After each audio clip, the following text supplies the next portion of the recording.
Ya, ni volontaire dia misorana Andriamanitra anazy le fotoana anio. Nahafahantsika mifakahita varam-pahasalamana tahaka izao. Ekena tokoa fa mitabataba menena ianareo aty fotony aty noho ny fanimbanany ala. Izay matematesany malagasy rehetra indrindra fa ianareo tompotany aty Benosy Tsilbiany. Tsy iza moa izany fa ny vahoaka rehetra sainy anatin'ny vahoaka dia nareo tanora ny tena hery ny vahoaka. Tsy marina izay. Ka rehefa nahero zay dia io moa nisy fiantsoany andriamatao député satria niheteta koa dia tsika fa nadamo tamin'ny taona aleo tazomina. Dia nisy fangatana tao andreo any dia mitangana natrika tonga any Fevrina izay tanora ary vahoaka dia vonona mahatanora ary vahoaka no nijoroako tany fa io koa mahazatarina dia vonona hiaro ny ala fa le fiarovana ny ala miankina fitiavanao raha tianao le izy dia ndao rehefa sy tianao ajanono asa na tianao na sy tianao tianareo vena hiaro anazy tsy tiaro sady voasena tsy voasena tsy voasena nareo satria ny olo hiaraka amareo any be ny ala misandaro manao encadrement dia ianareo satria nareo mety hoe aroa misy an'izao ay tany kolonely izao ay hatanao anaty bese any zay hoentinao dianina izay miankina misy zany le fiarovana ny ala miankina aminareo izay nareo tsara-dalàna miaraka amin'ny tompona andraikitra ny ala sy namany amin'ny district any dia izay tsara-dalàna aloha dia marina izy afaverina foana fa izay voatontonona any dia mialatsina izay voatontonona amin'ilay fanimbanany ala any tsotra ny resaka misy fanampiana homenatsika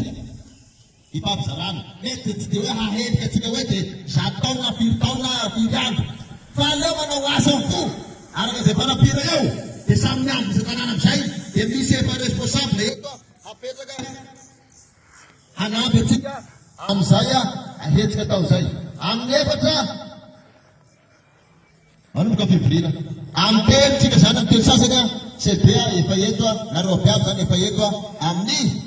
telo sasana eno zay mba hanontany aho manakory milamy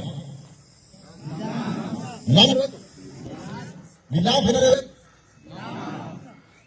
tsisy problème ala vao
para para